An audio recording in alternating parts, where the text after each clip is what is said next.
Les doy la bienvenida a esta clase de física. Hoy vamos a estudiar el movimiento de cargas en un campo eléctrico y además vamos a recordar el experimento de Millikan.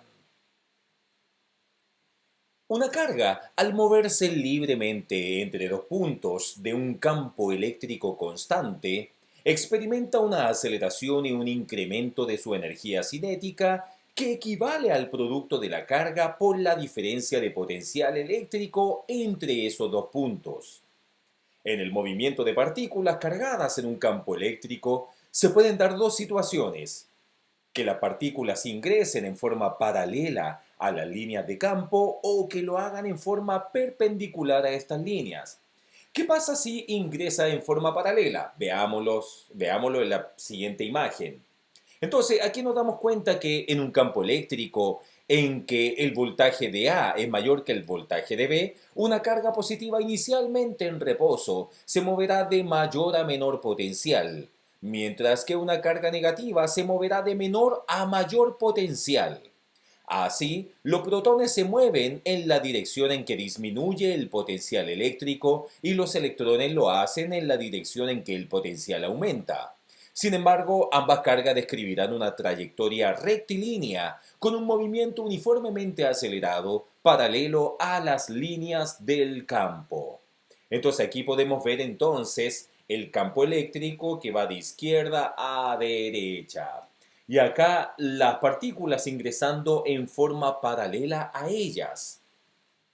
Así nos damos cuenta, por lo tanto, que la energía potencial de la partícula inicialmente en reposo se transformará en energía cinética a medida que se mueve de acuerdo a su signo.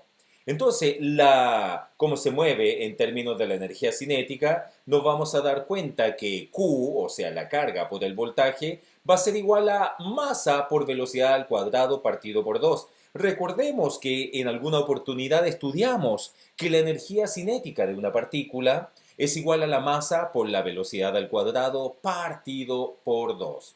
O sea, la masa por la rapidez al cuadrado partido por 2. Esta expresión que muestra la conservación de la energía permite determinar la velocidad que alcanzará la partícula al atravesar la diferencia de potencial delta V.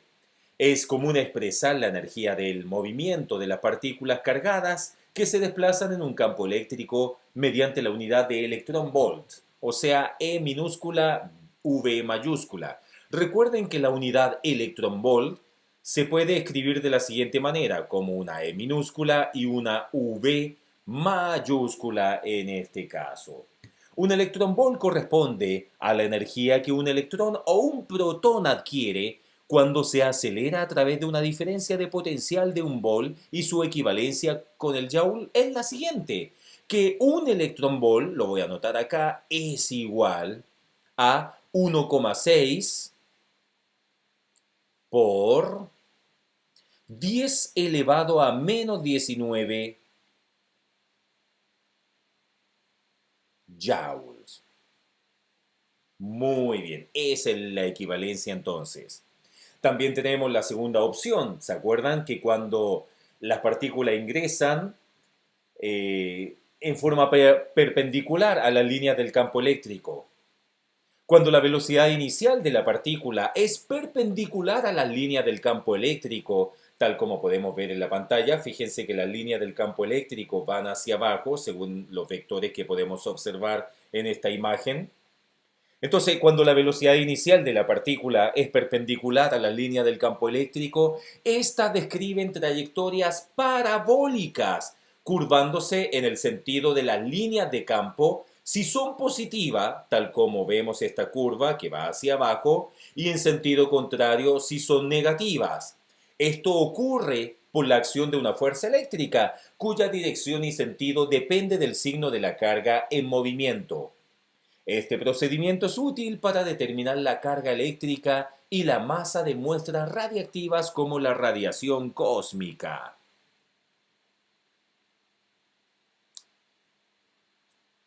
Observemos ahora el experimento de Millikan.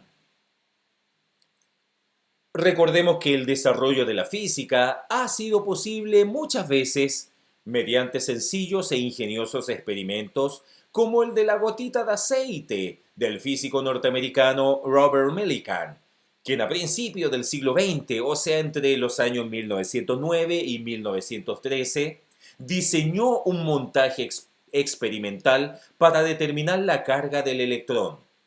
Básicamente esto consistía en un condensador de placas planas separadas a una distancia d y conectadas a una batería que suministraba una diferencia de potencial variable a través de un pequeño orificio practicado en la placa superior. Era posible, mediante un pulverizador, introducir diminutas gotas de aceite cargadas por fricción al espacio entre las placas. Gracias a un microscopio dotado de un retículo, se podía medir el desplazamiento de una gota o que una gota realizaba en cierto tiempo. Regulando apropiadamente la diferencia de potencial entregada por la batería y considerando gotas con carga positiva, fue posible lograr que las gotas de aceite se movieran con velocidad constante debido a la acción de dos fuerzas en equilibrio y que son las que podemos ver en la pantalla, su peso P y la fuerza eléctrica F sub E. Entonces, suponiendo que las gotas están en equilibrio traslacional, entonces las fuerzas que actúan son iguales y opuestas, y la ecuación del movimiento va a ser la siguiente, o sea que la fuerza eléctrica es igual a la fuerza peso. Sabemos que el módulo de la fuerza en este caso es la siguiente, o sea, la fuerza eléctrica es igual a la carga por el campo eléctrico, y eso es igual a la carga por el voltaje partido por la distancia. Y esta vendría siendo la primera ecuación donde vamos a colocar atención. Pero también sabemos que la fuerza peso es igual a la masa por la aceleración de gravedad. Recordemos que la aceleración de gravedad es igual a 9,8 metros partido por segundo al cuadrado. Además, en este caso, nos damos cuenta que la masa es igual a volumen por la densidad, ρ. Y además el volumen de la esfera, pensemos que esta es una esfera, es igual a 4 tercios por pi por el radio al cubo. Recordemos que pi es igual a 3,1415926. Para el caso de esta gota esférica de aceite tenemos lo siguiente. Tenemos entonces que el peso va a ser igual a v por ρ por g. ¿Ya? Y eso es igual a 4 por pi por el radio al cubo partido por 3 y eso por la densidad por la aceleración de gravedad y a esto le vamos a llamar ecuación número 2. Por lo tanto, mi atención está puesta en las dos ecuaciones, en la número 1 y en la número 2. Entonces ahora, ¿qué pasa si reemplazamos las relaciones 1 y 2 en la ecuación del movimiento? ¿Qué obtenemos? ¡Wow! Obtenemos lo siguiente.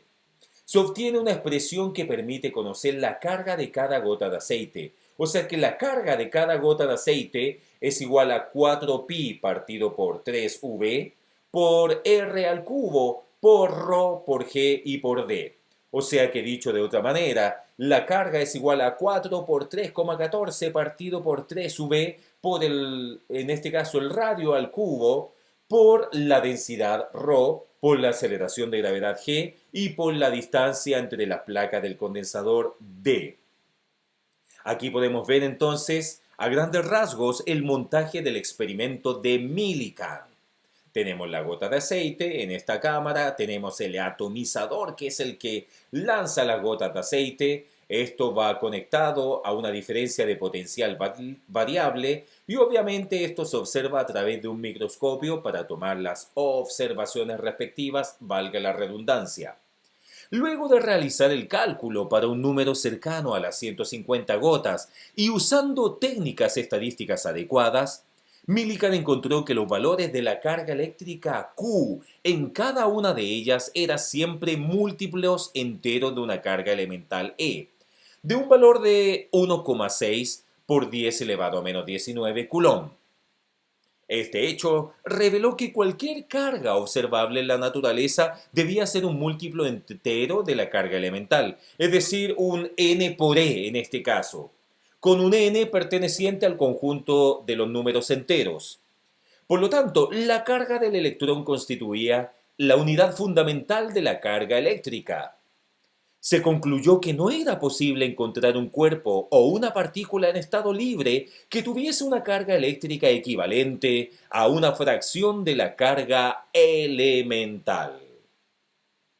Muchas gracias.